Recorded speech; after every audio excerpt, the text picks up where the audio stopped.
We begin our meditation today.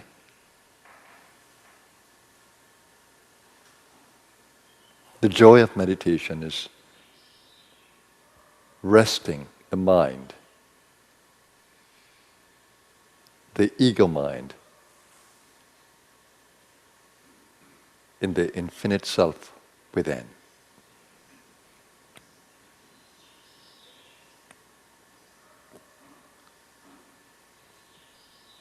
It's like waves in a lake becoming still.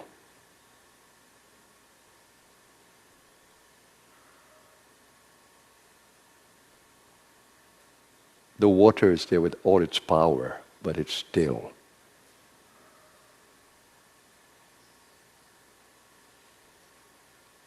Let all the movements in the mind become still.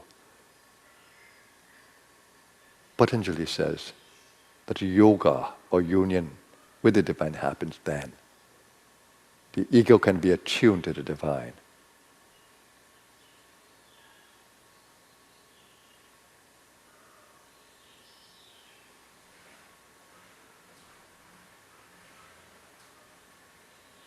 Bring the mind, all the movements in the mind, he calls it vrittis, in the chitta.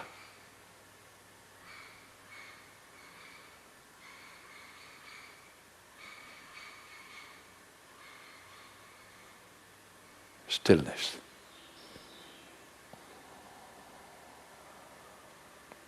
Stillness is a language of its own.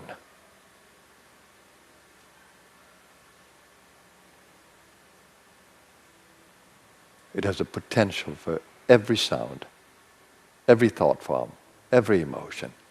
Come to that space of stillness, the lake of the mind. And allow your entire being to resonate with that silence. And you do that best by breathing with awareness of every level of being. The breath can take you to every level. Ida Pingala can take you to every level. Those are the pranic channels.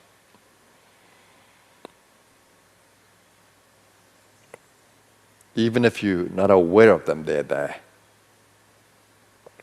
So breathe with awareness of the root in the perineum area, root of the spine. Breathe with awareness of the sacral area, the navel, the chest, the throat, the brow.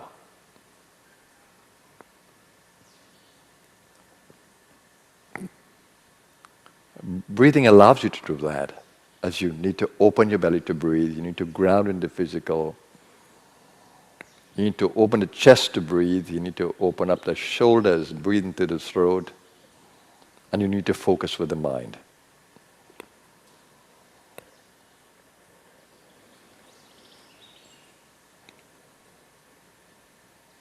I'm demonstrating everything in the field. And you can pick up my vibrations in the field as I can pick up yours.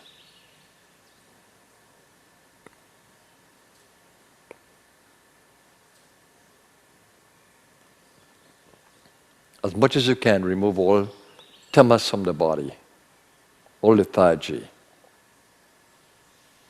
inertia. Your body should be vital, energized.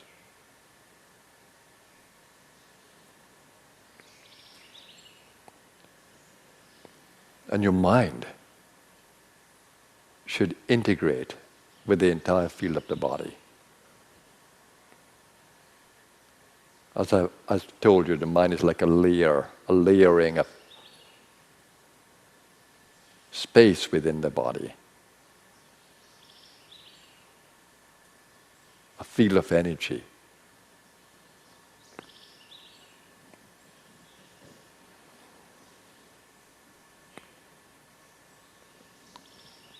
And when a mind holds the entire body in its field of energy, in a silent field, then use the heart to energize that field, to bring color to that field.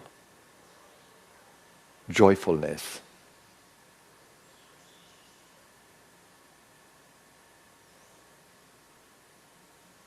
Lovingness.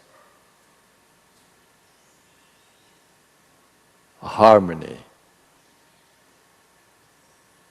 Unity. That's the power of the heart. It gives a passion, a feeling for life. Feeling to want to bond with these body cells. Feeling of wanting to bring the mind to every cell and to every level. That's what a heart does. This joy of life it brings. That promotes well-being, joyfulness of spirit. It's inside of you, even if you don't feel it, it's there. Inertia may hold it back, Thomas, but it's there.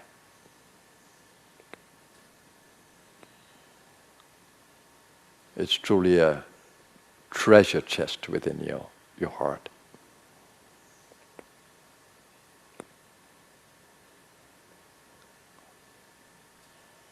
And if you want to impregnate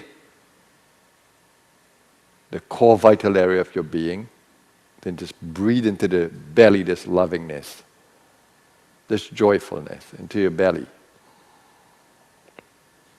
Extend the breath so the belly can open up fully. And take your attention right down to the root so you can impregnate that belly with prana. The area below the rib cage, and go right down to the sacral and to the root so you can fill that whole lower area. Chinese call it dantian, the lower dantian.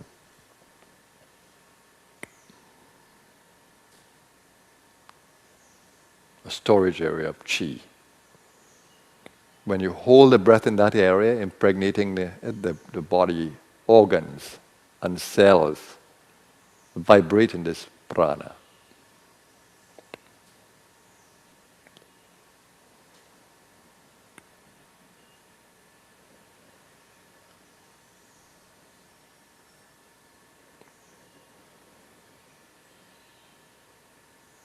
And look for the lead of the divine energy.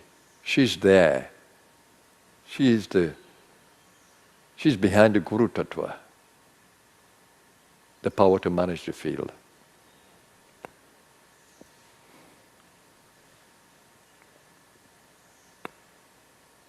Let the breath be in rhythm, and remember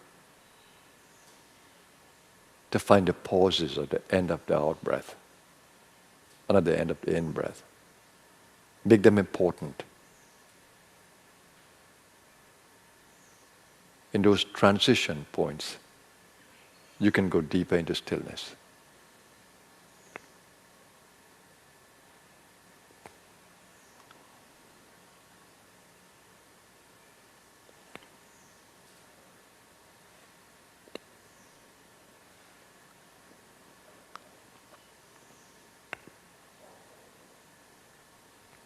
You stay with this process that you can energize every part of you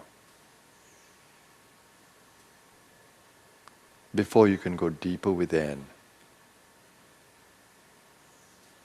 letting go of the body.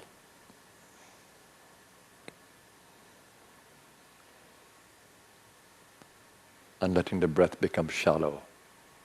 Only do that when your body feels energized. Vibrating with well-being.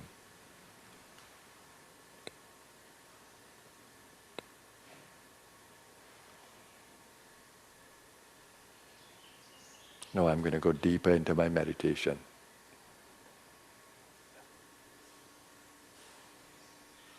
The body allows me to do that.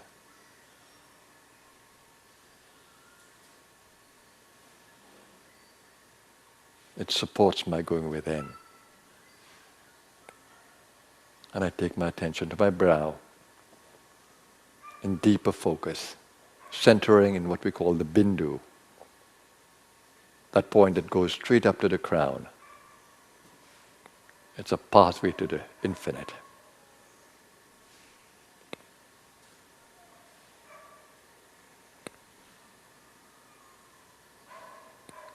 And as you go up deeper into the crown, you begin to energize the brain with prana. And for some of you, that will lead into an intoxicating feeling.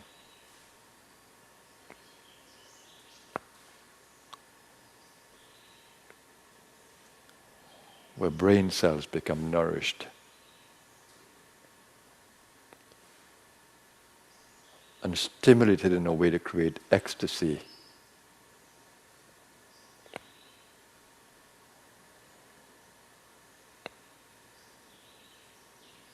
Stay with me in this process.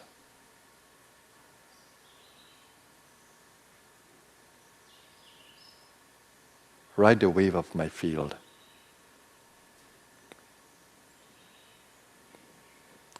Let's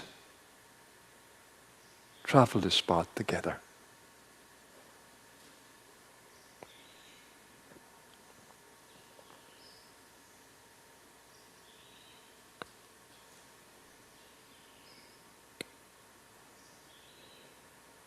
If you need a mantra to hold steady, the Om mantra is perfect. Or the Om Guru, or the Soam.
Slowly open your awareness to the field around you.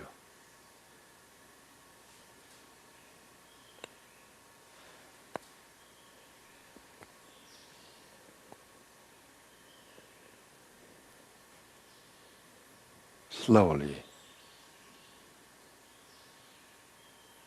The goal is to integrate this awareness into the field.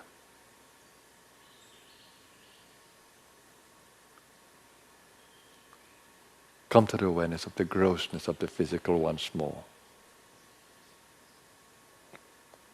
It's your faithful servant, the body, the physical body. Breathe into the gut once more,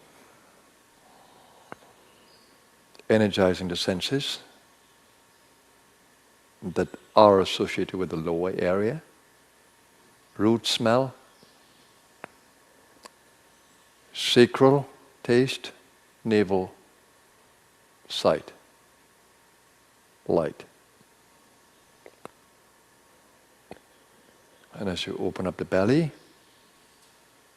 and go to the heart, opening up the chest, that's the air element. And touch. And as you go to the throat, that's the space element and hearing.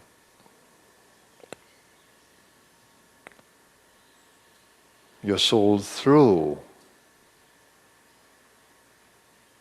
these levels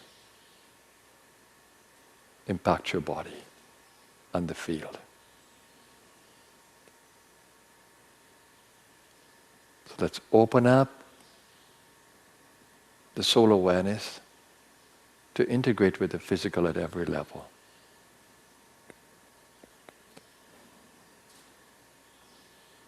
Using the physical senses, smell, taste, seeing, touching, hearing.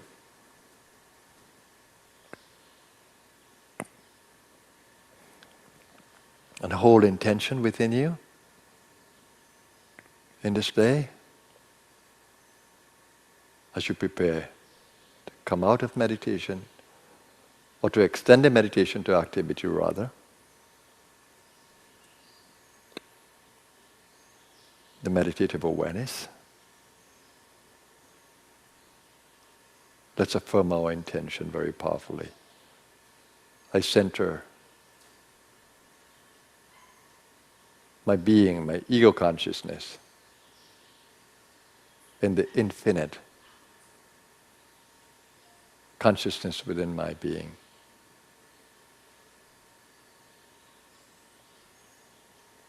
That source of infinite peace, love, goodness, wisdom and vitality. I hold the intention of staying there, integrated with the center of being, that my every thought, word and action this day be a source of light to my world, a blessing.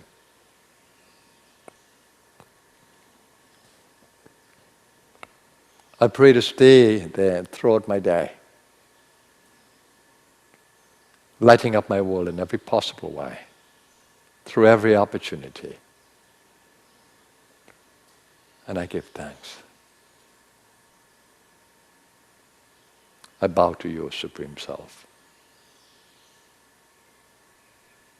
Om. Shanti. Peace. Shanti.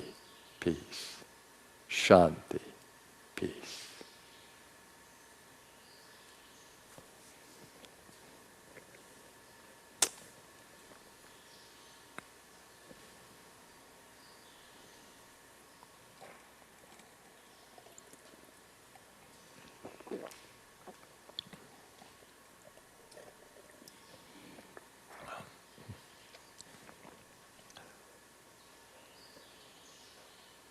Welcome everyone to our Sunday morning talk.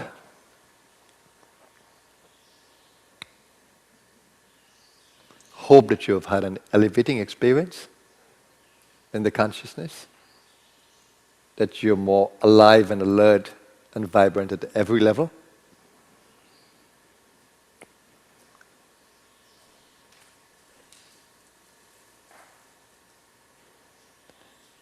In the last weeks, I've been speaking about the awesome power of the mind as a tool, as an instrument of your infinite self through the ego. The ego brings us into personal identity.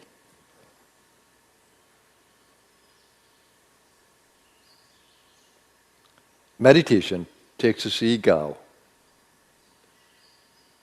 to a space where it can resonate with the infinite self within us.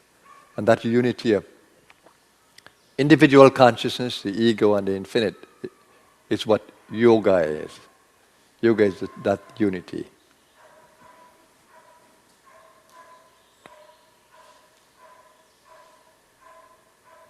Now here's the thing.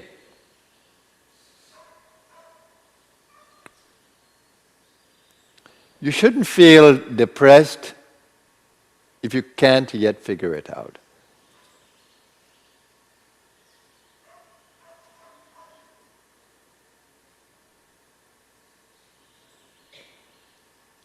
You shouldn't feel depressed if you're too caught in body consciousness and the awareness that you are the body. It's part of the play, it's part of the game, it's meant to be. The journey of life is a journey from tamas, or ignorance or darkness, to light. And the fact that we can make that journey from darkness to light means that the light is always there.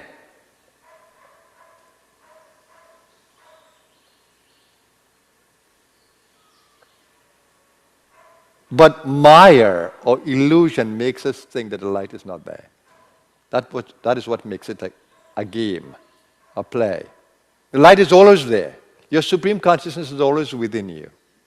The source of infinite light is always within you in every moment. But the Maya, the elusive quality of Maya, makes us think that we are in darkness, makes us think that we are the body. Of course, we are not the body, we occupy the body.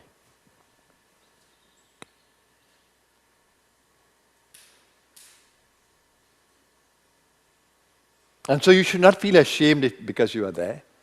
You should not feel ashamed because your primal energy is operating within you. You should not be ashamed because you give your power away to these primal energies. You shouldn't be depressed when you see anger, the lower nature featuring, or greed, or jealousy, or lust. They're all part of a lower nature. And they have a purpose and a play.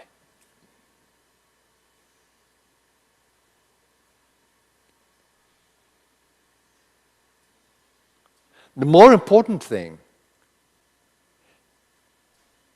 is the ability to shift the consciousness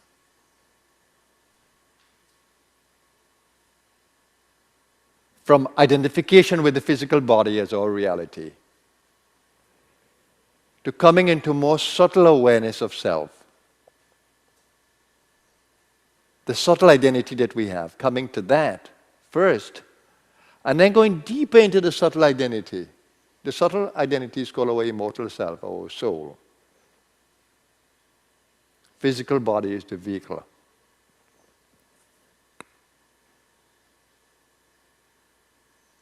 And going deeper into the subtle body, shifting the awareness continuously. Coming into greater and greater awareness of the subtleness of the inner space at its different levels. And then finally, feeling in complete oneness with the infinite consciousness. That is what is called Aham Brahmasmi. That my I feels its nature as completely divine. It has its genesis, its root in divinity. You don't die. You don't change the real part of you. Your physical form changes. Your subtle form, which is the soul, identifies with those changes and think, oh my God, my body, I am aging. I am dying. I am poor. I am rich. All illusory, of course, because we are none of that.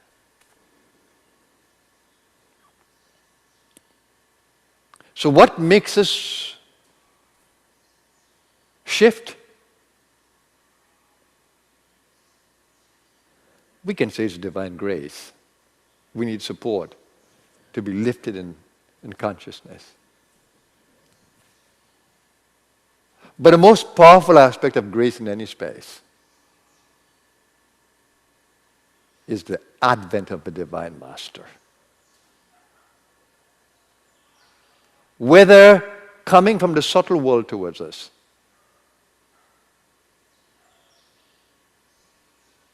or in the physical world. I was determined at 21 that no one is going to teach me unless that person is enlightened. Why should I want to follow the blind? How can the blind lead the blind? How can someone who is still sleeping wake up someone?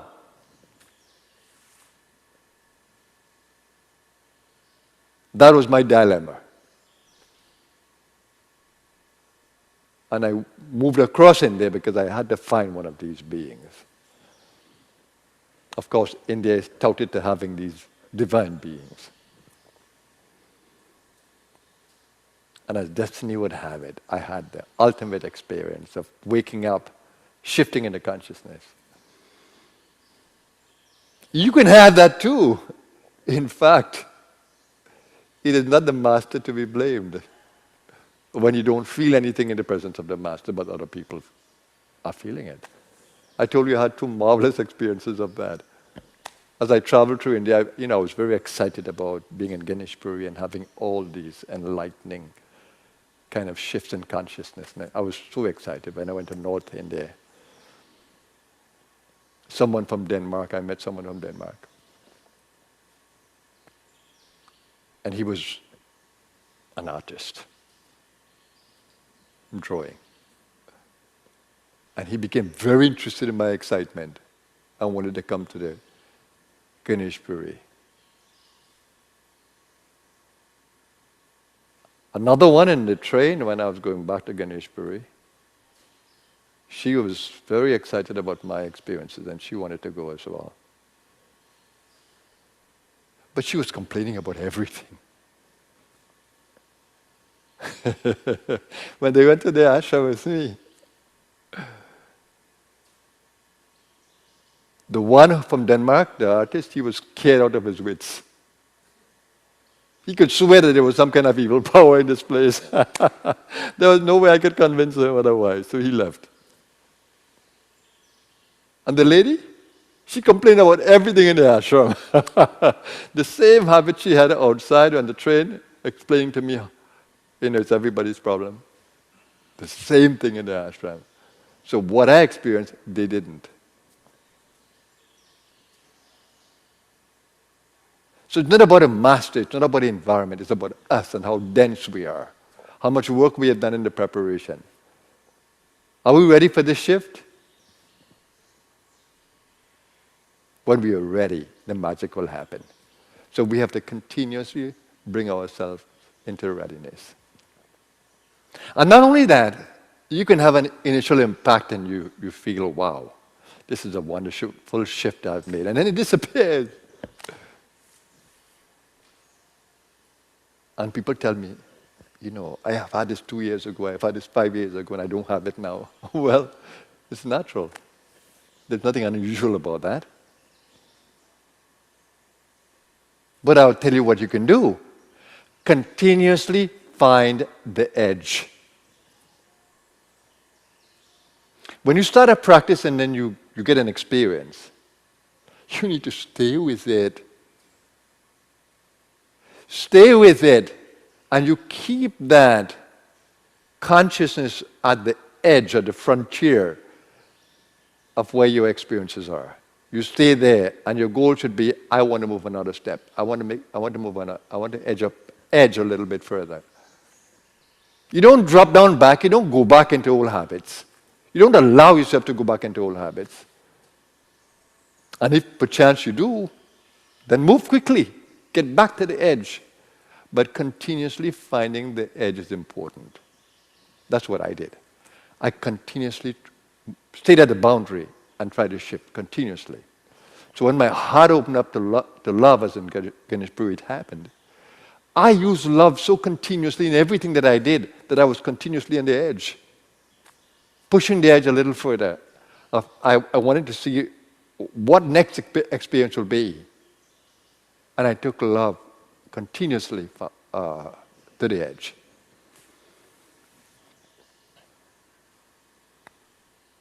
That is the issue. Stay at the edge. Push the edge. Push the barriers continuously. If you do that, you're going to be continuously improving. But sometimes we don't have the motivation or the power to do it. We fall back. We come into the mix, we socialize, and people pull us down. We allow ourselves. Remember, you have the power of choice. I hear people complaining all the time about the environment, about others. Of course, that will always be there. But you have the power of choice. Even to get angry, you have the power of choice. Even to be jealous. Even to give your power away to taste and to pleasures. It is your choice. Live in the awareness of choice. Don't lose it. Don't lose that awareness of choice. That's one of the things I learned earlier in my life, that I have the choice.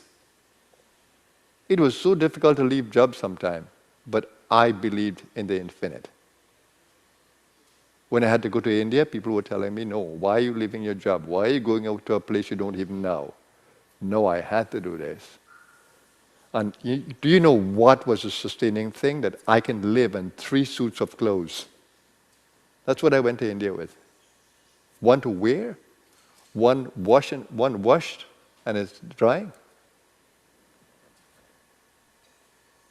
and a spare. I took to India a blanket that I would fold to sleep, towel,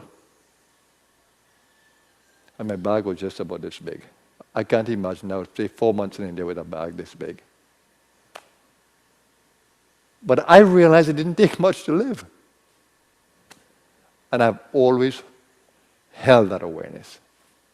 To survive doesn't really take much. We amplify our wants, far beyond needs.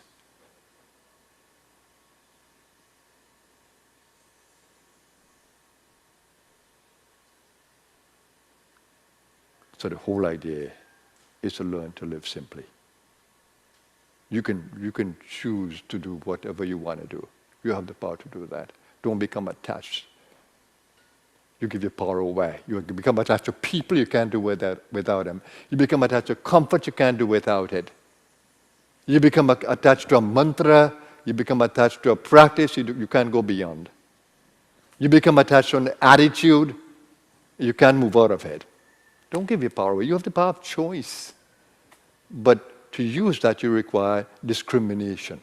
You must be able to see that you have the power of choice. Otherwise, when Maya grips us, we can't even see. We are blind.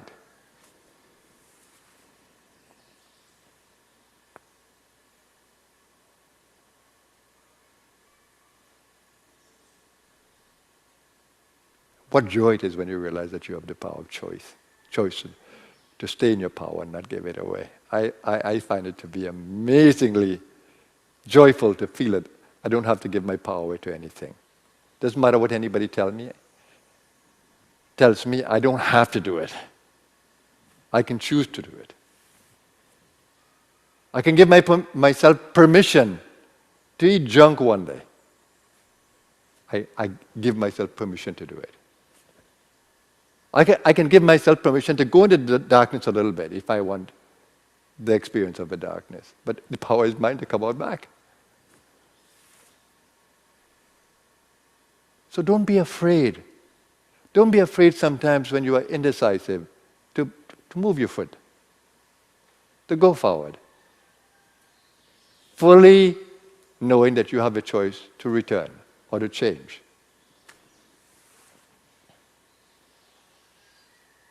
More than anything else, your destiny is already there. You are destined to be free. No way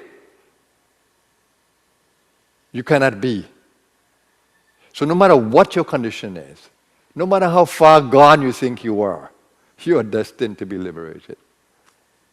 Life will push you there because it's your destiny.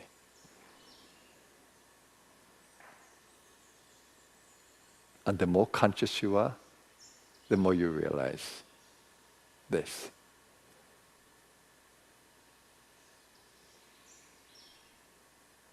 So that Guru Tattva is important in making this shift. That the presence of the outer master, or even the field of the master, like an ashram, helps us to make the shift. But it's more important not to be dependent on the outer. The inner guru has to be awakened. We have to feel that power no matter where we are. We need to move away at some point from the physical form of the master and integrating the teachings within us and finding the presence of the master inside. If we don't make that transition, we'll be hopelessly attached. We need to find the master within. When we move out of the presence of the local, we should come to the non-local. We should immediately feel that transitioning to the inner master. The master is always there, whether inner or outer, it's the same. It's the same Guru Tattva that is in the outer as in the inner. So it's wonderful when you can enjoy the presence of the outer, but not attached to it, and then you can transition immediately to the inner, knowing that it's all one. And I told you about a dilemma I had at Baba Muktananda, because I was so focused on the outside, and nothing was happening, just human to human. And I got fed up of that, really. It was frustrating. And I just put my attention inside and said, no, I'm not going to look out. And then I had this incredible lift inside. But I could feel that the power inside of him is the same power within me. And that was liberating for me. I didn't care to open my eyes to see him, though I loved looking at him. But the inner was more important, because 4 months later I could leave in there and feel that presence that is Muktananda is with me, no matter where I go.